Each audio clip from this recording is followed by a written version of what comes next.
Hello dear friends, एक बार फिर से मोटिवेशनल कहानियों में स्वागत है। हमारी जो आज की कहानी है वो है कोयला और चंदन की कहानी। तो चलिए कहानी शुरू करते हैं।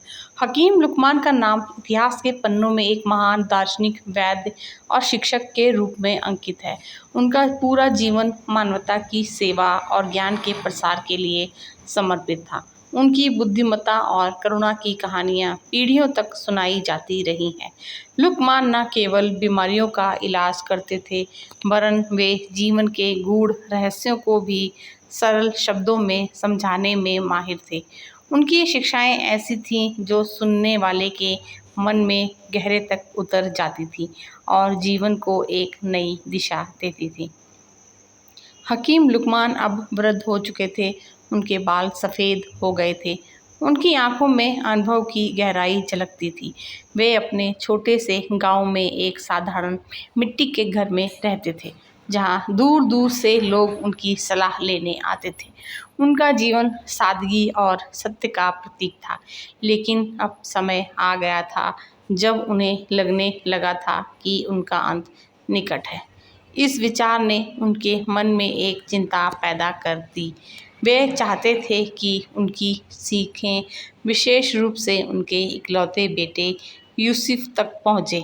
यूसुफ एक होनहार और आज्ञाकारी युवक था, लेकिन अभी उसे जीवन की गहराइयों का कोई भी अनुभव नहीं था।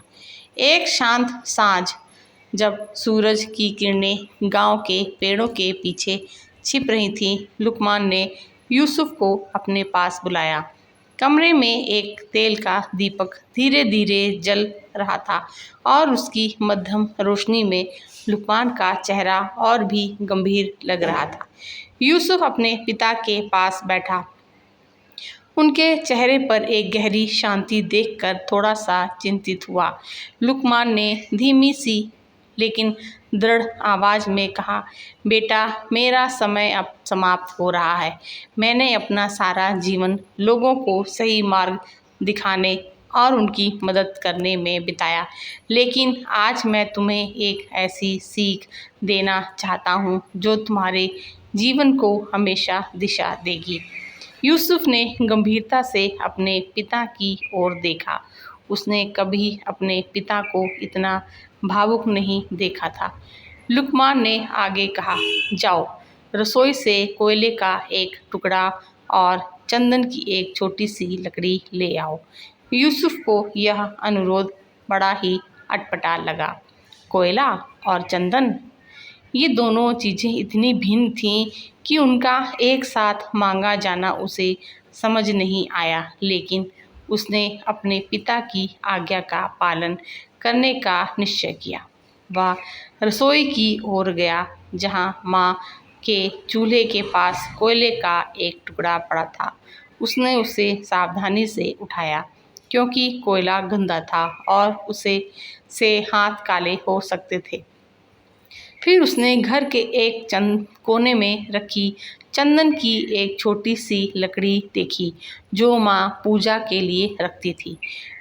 उसकी हल्की सुगंध ने यूसुफ के मन को एक पल के लिए शांत किया। दोनों चीज़ें लेकर वह अपने पिता के पास लौटा।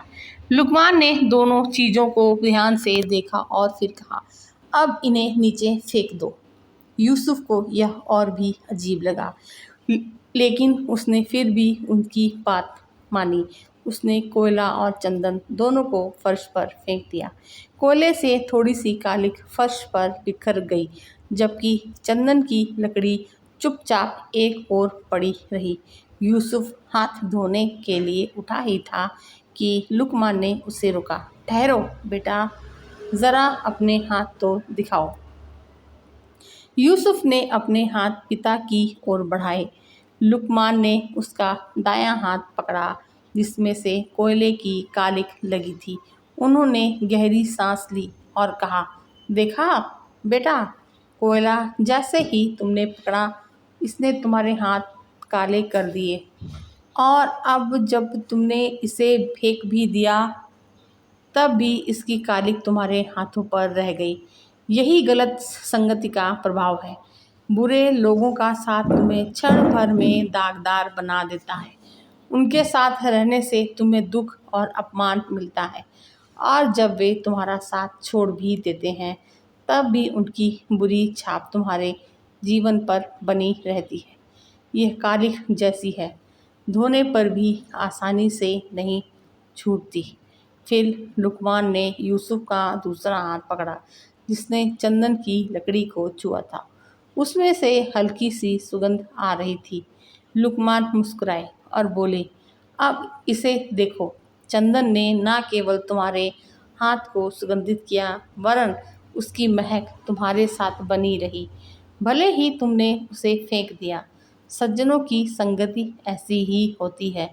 उनके साथ रहते हुए तुम्हें ज्ञान, प्रेरणा और अच्छे संस्कार मिलते हैं, और जब वे तुम्हारा साथ छोड़ भी दें तब भी उनके विचारों की सुगंध तुम्हारे जीवन को महकाती रहती है। यूसुफ अपने पिता की बात को गहराई से समझ रहा था। लुकमान ने आगे कहा, बेटा, जीवन में तुम्हें कई तरह के लोग मिलेंगे। कुछ कोयले की तरह होंगे जो तुम्हें नीचे खींचने की कोशिश करेंगे, और कुछ चंदन की तरह जो तुम्हें ऊपर उठाएंगे। तुम्हें हमेशा चंदन जैसे लोगों की संगति चुननी है। वे तुम्हें सिखाएंगे, तुम्हारा मार्गदर्शन करेंगे और तुम्हारे जीवन को सार्थक बनाएंगे। यूसुफ की आंखों में आंसू छलक आए। उसने अपने पिता के हाथों को चूमा और वादा किया कि वह उनकी इस सीख को हमेशा याद रखेगा। लुकमान ने अपने बेटे को गले से लगाया और कहा, मेरा जीवन अब पूरा हुआ। तुम्हें यह सीख दे पाया, यही मेरी सबसे बड़ी उपलब्धि है। कुछ दिनों बाद हकीम लुकमान इस दुनिया से चले गए, लेकिन उनकी यह सीख यूसुफ के जीवन का आधार बन गई। वह हमेशा अच्छे लोगों की संगति में ही रहा और उसका जीवन सुख, सम्मान और ज्ञान से भरा रहा। गांव वाले आज भी हकीम लुकमान की कहानियाँ सुनाते हैं, और कोयले और चंदन की उनकी यह कहानी हर उस व्यक्ति को प्रेरित करती है जो इसे सुनता है। तो फ्रेंड्स, कहानी कैसी लगी कमेंट में बताइएगा, और कहानी सुनने के लिए आप सभी का बहुत बहुत शुक्रिया।